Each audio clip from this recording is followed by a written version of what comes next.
Hello friends, welcome back to our channel. আজ আমি গাজরের হালুয়া বানিয়ে দেখাবো। শীতকালে এই গাজরের হালুয়া বানিয়ে খেতে খুব টেস্টি লাগে, আর গাজরও খুব সুন্দর পাওয়া যায় শীতকালে। সেজন্য আজ আমি গাজরের হালুয়া বানিয়ে তোমাদেরকে দেখাচ্ছি। আমি সেজন্য প্রথমে এই আলমন্ডগুলোকে একটু ঘিয়ে ভেজে নিয়ে তুলে নিচ্ছি।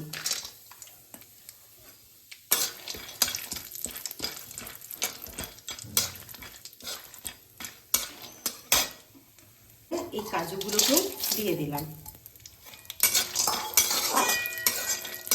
এটা কিন্তু পুরো ঘিয়ে ভাজা হচ্ছে। দেখো গাজরগুলো আমি সব ঘষে নিয়েছি। এরপরে দেখো আমি এটা ঘি দিচ্ছি। শীতকালে দেখবে ঘিটা একটু জমে যায়, তো সেজন্য এরকম করে নিয়ে নিলাম। একটু বেশি পরিমাণে ঘিটা লাগবে।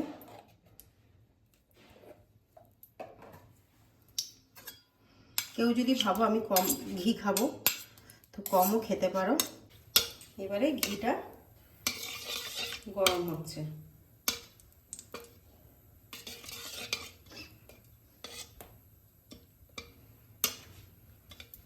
ঘিটা গরম হয়ে গেছে, আমি এই তেজপাতা দিয়ে দিলাম। এরপরে গাজরগুলোকে আমি এর মধ্যে ছেড়ে দিচ্ছি।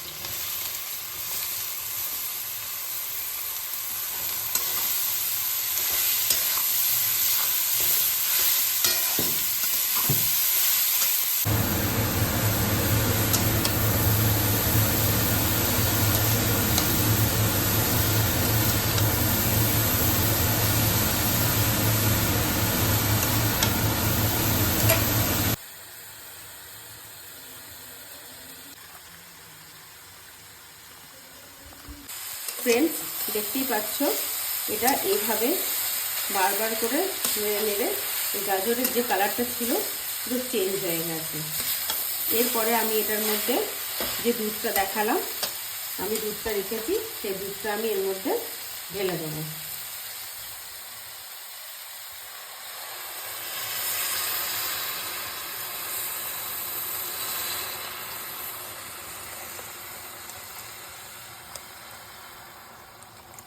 দুধটা এরপরে এর সাথে দুধটার সাথে একসাথে ফুটবে।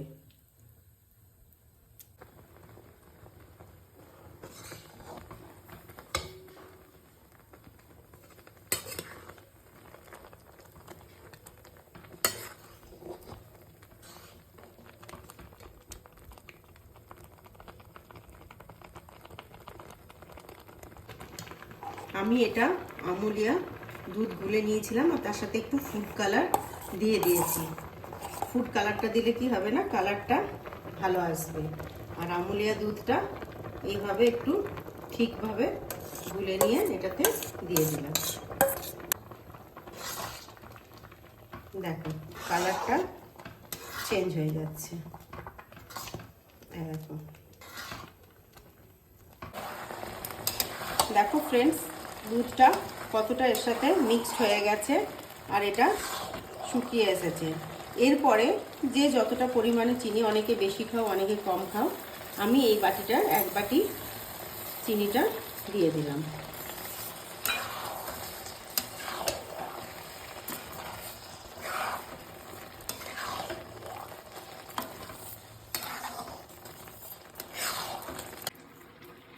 গাজরের হালুয়াটা হয়ে এলে আমি দেখো এলাচগুলোকে এটাতে গুঁড়ো করে নেব। এই নামানোর আগে আগে আমি এলাচ গুঁড়ো করে দিয়ে দেব।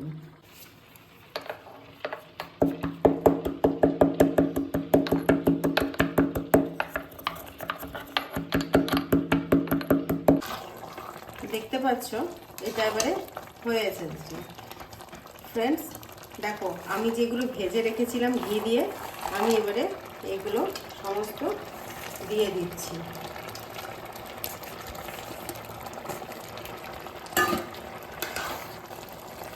এরপরে আমি যে এলাচটাকে গুঁড়ো করে রেখেছি, সেই এলাচের গুঁড়োটাও আমি দিয়ে দিচ্ছি।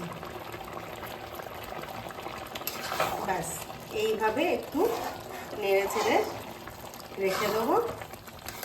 দিয়ে ঠান্ডা হয়ে গেলেই ব্যাস খেয়ে নাও, হেভি টেস্টি শীতকালে গাজরের হালুয়া।